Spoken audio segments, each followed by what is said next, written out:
Good morning, folks. Coming to you today from downtown Vancouver, BC. Another gray day. It's the winter time. You know, Andrew, here the weatherman talks in 50 shades of gray. Anyway, I'm here with Andrew Thomson, CEO of Palamina Corp.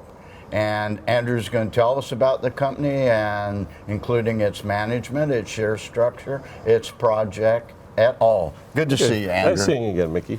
I sold my last company to Agnico. We spun out Palamina. There's 36 million shares out. We trade on the Venture Exchange under the symbol PA. That's PA. PA. I decided this round to be a pure gold company. So we've gone into southeastern Peru. We staked a large tract of land.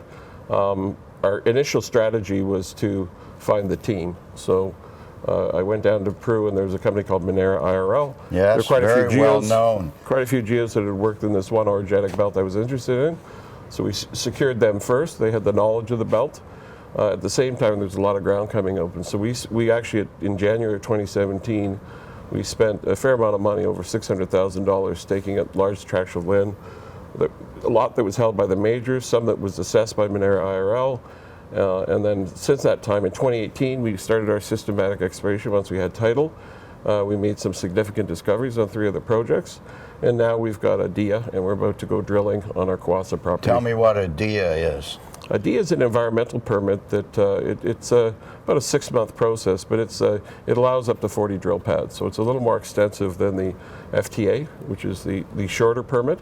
But it should do well for us. So in you're terms of going our for program. a big permit, so you can permit a lot of pads and not have to go back. There's a larger permit one could get, but this is the one that it takes a little more time, but you put everything in place, and the majors love it because they have all the environmental, et cetera. So, tell us a bit about who the people are. We know you, but you've got a pretty strong board. You've got a VPX, and also tell us about these Peruvian geologists, this team you've put together. Yeah, so our new VP Exploration is a guy named Bill McGinty. He studied in orogenics. He's been very successful. 3 of the companies he's worked for have been bought out. He worked on the CSR book for Peru, so for community relations, which is quite important to us. Community and social relations. Yes, is what CSR stands for. I would suppose. So. Well, it's the area we're dealing in. There's different native groups, and they speak different languages. And Bill's just been very successful. I met him in Honduras when he was Mar West, and he was really quite.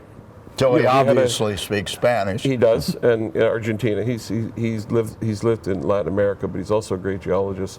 In terms of our Peruvian team, there's a guy named Yuri Valdivieso. He's been on the ground for about 15 years in the belt. We've got about 3 more geos, 5 geotechs. So it's been pretty busy. We've covered over 300 square kilometers. And now we're at the stage where we've put about $2 million into our main play, Kawasa. We've flown it. We've done various structural reports. Flown it meaning geophysics. Yes, we've done heliborne geophysics.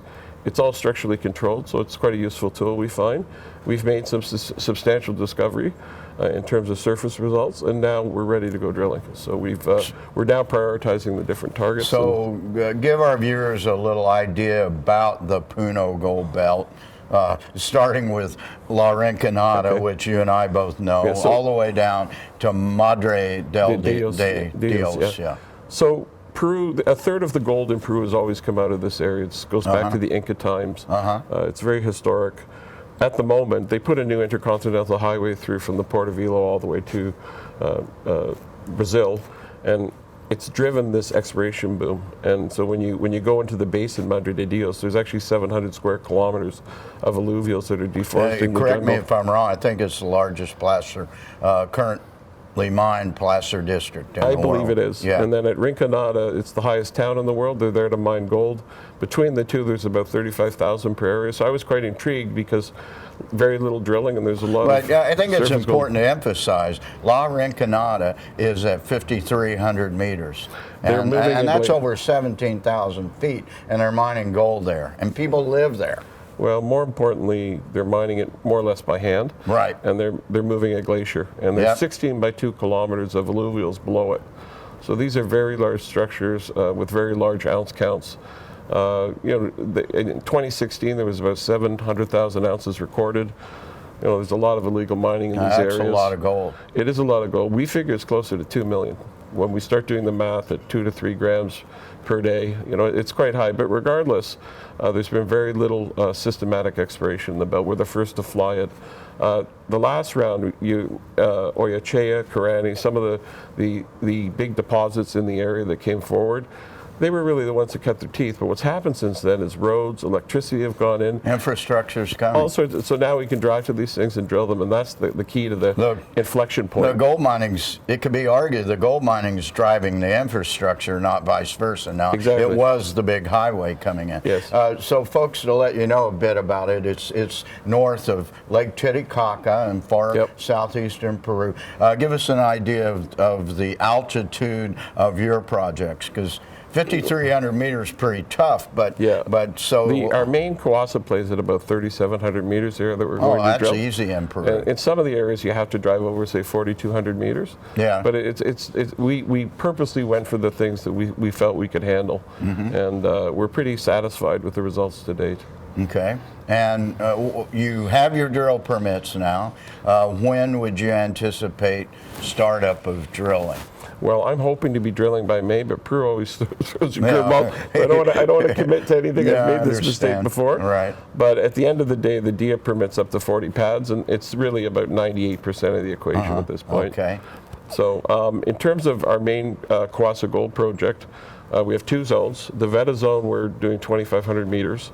We're planning 12 holes. The new Kawasa zone, or the new Cayo zone, sorry, the southwest of there, we've had some substantial results. So we can modify the DIA too. The DIA permits up to 40 pads. You can drill as many holes from the pads as you'd like. So then we can move that southwest. That won't take. We're in the process of doing that now. So we'd also like to drill this other zone. You know, at the end of the day, again, I don't want to be too promotional here, but when we walk this, so the Crucero deposits that Lupaca defined, that's held by gold mining. They purchased it. They haven't done any work, but it's a 2 million ounce resource, but most of a million of that's indicated. I think it's sub-economic. I think it needs slightly higher gold prices.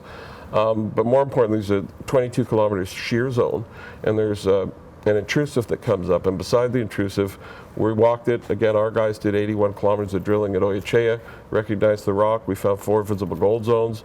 As you know, we've had a 620 gram assay, but there's plenty of assays. So you're finding lots of visible gold. Yeah, we have 3 meters of 35 grams in the Cayo zone. There's lots of high-grade numbers, but really the key here is to do vein counting and try and find an area where we can get a substantial resource. So as we wrap up here, tell us a bit about the share structure of the company. So there's only about 36 million shares. Once again, I've put in over $1 million at this point.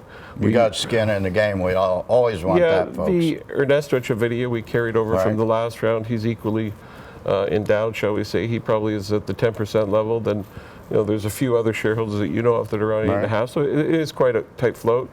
We have 3 small funds, and I really haven't done a lot of marketing, but you know, in terms of bringing in the funds. But now we're at that stage where we're going to do it. Okay. And correct me if I'm wrong, but you'll be going to market to fund this drilling.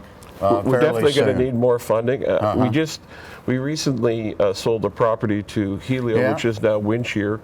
They're also going to be drilling at some point, so investors get 2 kicks at the can. Right. We have about 25% of that company in terms of the shares. Well, we've only been issued 5 million, but there's another 5 million coming. Yeah. So at the end of the day, that's another kick at the can. We have a royalty, and we're getting advanced royalty payments to maintain our projects. It should be mentioned that in Peru, there's only a per hectare cost. There's no annual fee that escalates. Right, $3 per hectare. And the other thing that's really important is because we staked it, we have no big back-end payment, and that's really rare in Peru. Most of the companies are there under the gun, and you know, when things go south, you know, one of the problems you've seen with Peru is people don't come back because they can't make that payment. So we don't have that issue. Right.